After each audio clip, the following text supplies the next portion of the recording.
எங்க முருகன் அடிமை நீதிபதி யூடியூப் என்ன பேசுகிறேன். என்னன்னு பார்த்தீங்கன்னா, ஆண்டிவட்டி பகுதியில் நக்கலக்கரடு என்று சொல்லக்கூடிய கன்னிமார் கோவிலில் சிவனடியார்கள் எல்லாம் ஒன்று கூடி சிவபெருமானையும் நந்தி வாகனத்தையும் உருவாக்கி சில ஆண்டு காலமாக மாதத்தில் மக்களுக்கெல்லாம் எத்தனையோ தோஷமெல்லாம் வந்து போகிறது. காலகாலமாக அந்த தோஷங்களை எல்லாம் நீக்குவதற்காக இறைவன் சிவபெருமான் அனைத்தையும் தான் பெற்றுக்கொள்வதாக ஐதீகம்.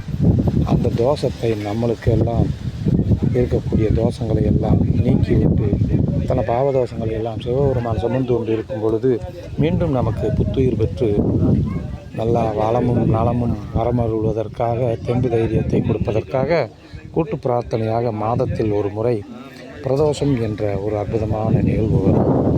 அந்த பிறருடைய தோஷத்தை எல்லாம் அவர் சுமந்த காரணத்தினால் அதை போக்கும் வண்ணமாக பிற தோஷம் என்பது மாதிரி பிரதோஷம் என்று நாகரிகமாக நாம் அதற்குட்பொருள் அறியாத மாதிரி பிரதோஷம் பிற தோஷத்தை எல்லாம் அவர் சுமந்து கொண்டு இருப்பார். அங்கு பாலாலும் பன்னீராலும் தேனாலும் இளநீராலும் பக்தோடி பெருமக்கள் அனைவரும் ஒன்று திரட்டி கூட்டு பிரார்த்தனையாக கொடுக்கக்கூடிய நிதி உதவியால் பெறப்படக்கூடிய ஒவ்வொரு அந்த நெய்வேத்தியங்கள் எல்லாம் வாங்கி தெய்வத்துக்கு படைத்து அவரை நீராட வைத்து அந்த தோஷத்தை எல்லாம் போக்கி மீண்டும் புத்துயிர் பெற்று நமக்கெல்லாம் வரமருள்வதற்காக அந்த பிரதோஷத்தை மாதம் கும்பிடுகிறார்கள். இப்பொழுது நான் சொல்ல வந்தது என்னவென்றால், எங்கெங்கே கூட்டங்கள் இருக்கின்றதோ எல்லாம் இருக்கென்று நாம் போகிறோம்.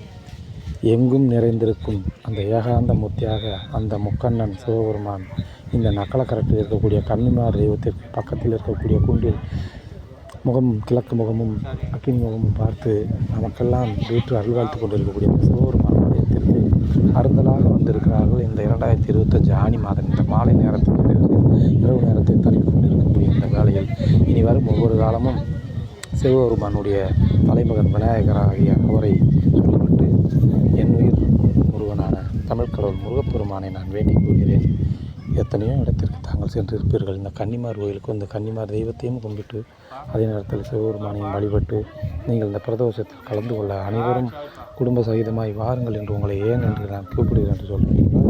அவ்வளவு சக்தி வாங்கக்கூடிய அனைத்து ஒரு விகாரமான பரோபகாரமான அற்புதமான சக்திகளை வழங்கி கொண்டிருக்கக்கூடிய அந்த சிவபெருமான் இந்த பிரதோஷத்தில் கலந்து கொண்டு அவர்களுக்கு நீங்கள் கைங்கரியமாக ஏதேனும் நிதி உதவியாக பொருளாக பிரசாதமாக ஏதேனும் நீங்களும் வழங்கி தங்களின் இல்லங்களில் இருக்கக்கூடிய தங்குதடையெல்லாம் நீங்கி நன்மையை ஏற்பதற்காக முருகன் அடிமை நீதிபதி யூடியூப் சேனல் வாயிலாக நான் கேட்டுக்கொள்கிறேன். இதற்கு வருகின்ற பாதை என்று பார்த்தீங்கன்னா பாலாஜி நகர் என்று சொல்லக்கூடிய அந்த பெண்கள் மேல்நிலைப்பள்ளி ரயில்வே ஆண்டிப்பட்டி ரயில்வே ஸ்டேஷனுக்கு பக்கத்தில் மரவப்பட்டி மணியாரப்பட்டிக்கு செல்லக்கூடிய பிரதான அந்த சாலையில் மேம்பாலத்திற்கு அடி தரைத்தளமாக வரக்கூடிய அந்த பஸ் போக்குவரத்து பாதையில் இருந்தால் பழைய விவசாய வேளாண் பண்ணை இருந்துச்சு. இப்போ அது தற்காலிக நீதிமன்றமாக ஓடுகிறது. அது